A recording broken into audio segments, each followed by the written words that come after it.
Hello everyone and welcome back to Easy Dentistry, a channel that makes dental education incredibly easy and interesting. Today we are starting with a new subject, that is oral pathology. Oral pathology, most of the students find it very difficult and boring, and they do not score well in exams in oral pathology. So to take away all your problems, we have started uploading this lecture. The lectures on oral pathology. Oral pathology is a very important subject for clinical practice. For proper diagnosis of any oral disease, you should have a thorough knowledge of the disease. So you would be studying this in oral pathology. Also, in your PG entrance exam, maximum questions are framed from oral pathology. So watch all the lectures of this subject very carefully, and if you don't want to miss any of the topic, subscribe to our channel right now and hit on the bell icon so that whenever we upload a new topic, you get a notification of it. Now, today's topic is developmental disturbances of the jaws. But before we start, I request you all to watch the lecture on development of maxilla and mandible, which we have already uploaded on our channel under the playlist of dental histology, because watching this lecture will clear all your concepts about the development part of the jaws. Now, under the heading developmental disturbances of the jaws, we would be studying about agnathia, micrognathia and macrognathia. So what is agnathia? A is for absence and gnathia is something related to the jaws. So agnathia is absence of the jaws. Now this is an autosomal recessive inherited condition, and it may show complete or partial absence of either the maxilla or the mandible or both. Now this agnathia is a lethal condition. Now let us study what is agnathia of maxilla. Agnathia of maxilla occurs when either of the maxillary process is absent or the premaxilla is absent. If the maxillary process is absent or the premaxilla is absent, then the condition is the agnathia of the maxilla. And what happens in the agnathia of mandible? Either entire mandible on one side is absent, or the condyle is absent, or the ramus is absent, either unilaterally or bilaterally. Now, this agnathia of mandible results in abnormal ear position in the patient. Now you can see here, this child is suffering from mandibular agnathia. The mandible is not formed, and see the position of the ears. It is so abnormally placed. So this is an example of mandibular agnathia.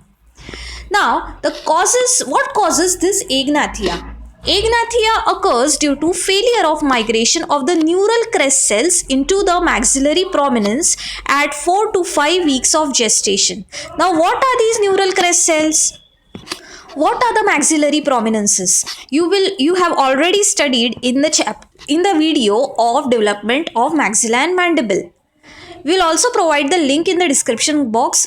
Go through that video. What are neural crest cells and what are the maxillary prominences? So, failure of migration of the neural crest cells in the maxillary prominence at 4 to 5 weeks of gestation may result in agnathia. Now, what is micrognathia? Micro means small and gnathia is something related to the jaws. So, micrognathia is nothing but presence of smaller size jaws. Now micrognathia is of two types, pseudomicrognathia and true micrognathia. The true micrognathia is of again two types, congenital and acquired. Now what is this pseudomicrognathia? It is an elusive effect or an illusion in which the jaw appears to be smaller. The jaw is of normal size, but it appears to be smaller. Why the jaw appears to be smaller? This is because the jaws are abnormally positioned. Second reason for it is there is an abnormal relationship between the maxilla and mandible, And third reason of this is abnormal relationship of the mandible with the skull. All these three reasons are responsible for pseudo or elusive micrognathia. Now, let us understand this pseudo-micrognathia with help of this diagrammatic representation. So, this is normal relationship of the mandible to the base of skull. So this is the mandibular bone and this is the base of skull. So here you can see a normal relationship between the mandible and the base of skull. Now if this mandible is more posteriorly placed in the base of skull, then it gives an illusion of mandibular micrognathia. That is, the mandible is of normal size, but since it is positioned posteriorly, it gives an illusion of micrognathia. Now, true micrognathia is divided into congenital type and the acquired type. Now, congenital true micrognathia, the etiology is unknown and it has a hereditary pattern of inheritance. Now here remember a very important MCQ question. The congenital true micrognathia is associated with a syndrome. Which syndrome is that? It is the Peary-Robin syndrome.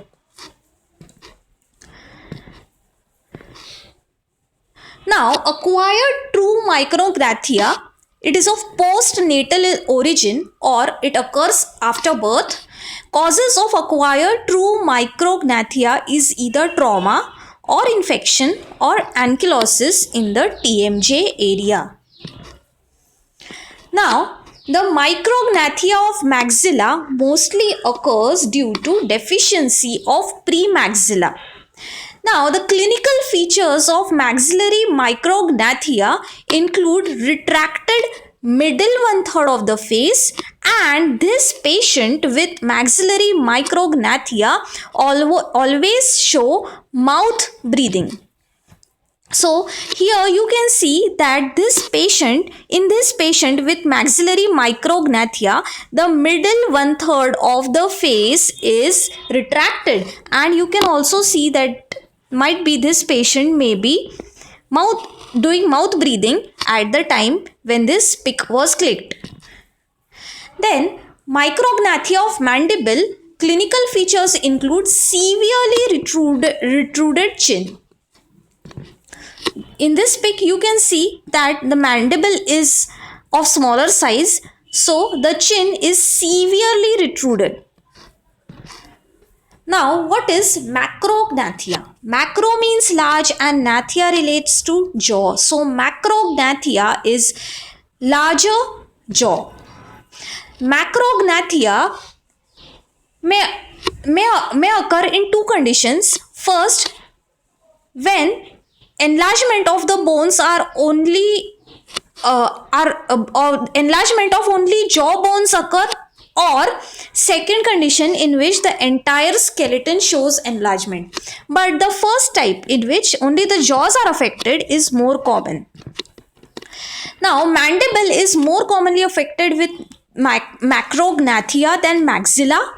Three conditions which are associated with macrognathia are Paget's disease of bone, acromegaly, and leontiasis ossea, which is a form of fibrous dysplasia.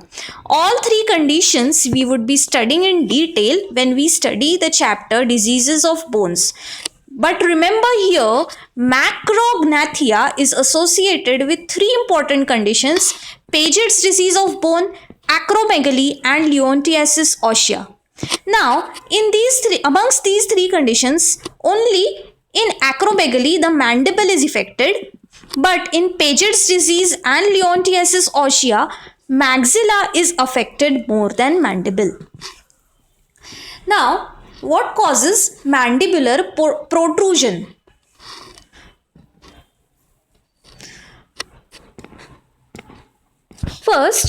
First cause, if maxilla is smaller in size than the mandible. Suppose this is the maxilla and this is the mandible. So if the maxilla is smaller than the mandible, or here you can see the maxilla is smaller and the mandible is of normal size, but because the maxilla is smaller, it gives an appearance of mandibular prognathism or protrusion. Then second, if the mandible is larger than the maxilla, here you can see the maxilla is of normal size but the mandible is of larger size. So this gives an illusion of mandibular no, it does not give an illusion, but it is an actual mandibular prognathism. The maxilla of normal size but a larger size mandible. Then, if there is an increased angle between ramus and the body, here you can see the normal angle between the ramus and the body, but here you can see that the angle is enlarged. So, increase in the angle between the ramus and the body gives an appearance of mandibular protrusion. Then, increase in the height of ramus also causes mandibular protrusion. Increase in the condylar growth causes increased height of the ramus of mandible, resulting in prognathism. Then, if the glenoid fossa is present anteriorly, then it results into mandibular protrusion. Here you can see the normal positioning of glenoid fossa, but if this glenoid fossa is more anteriorly placed, then it causes mandibular protrusion. Then, seventh cause of mandibular protrusion is reduced maxillary length. If the length of the maxilla is reduced, then there appears mandibular protrusion. Then posterior positioning of maxilla in relation to cranium. See, this black is the cranium. Red one is the maxilla. This is the normal relationship between the cranium and the maxilla. But if this maxilla is positioned more posteriorly in relation to the cranium, then it gives an appearance of mandibular protrusion. Then the prominent chin button also causes mandibular protrusion, and variation in the soft tissue contours may also result in mandibular protrusion. So here we complete on the developmental disturbances of the jaws. Next comes the quiz. The first question today: congenital true micrognathia is associated with which syndrome? If you have watched this lecture carefully, you will instantly answer this question. Secondly, patient with middle 1/3 of face retracted and a habit of mouth breathing. In this patient, which jaw is associated with micrognathia? Either is it mandible or the maxilla. Third question, which of the following conditions are not associated with macrognathia? Option 1, Paget's disease. Option 2 is acromegaly. Option 3 is Peary-Robin syndrome. And option 4 is leontiasis osseosa. Students, please comment in the comment box. Please type your answers and let us know. It will help me evaluate whether my efforts are really helpful to you or not. Looking forward to your valuable feedback, comments and likes. That's all for now. Happy studying.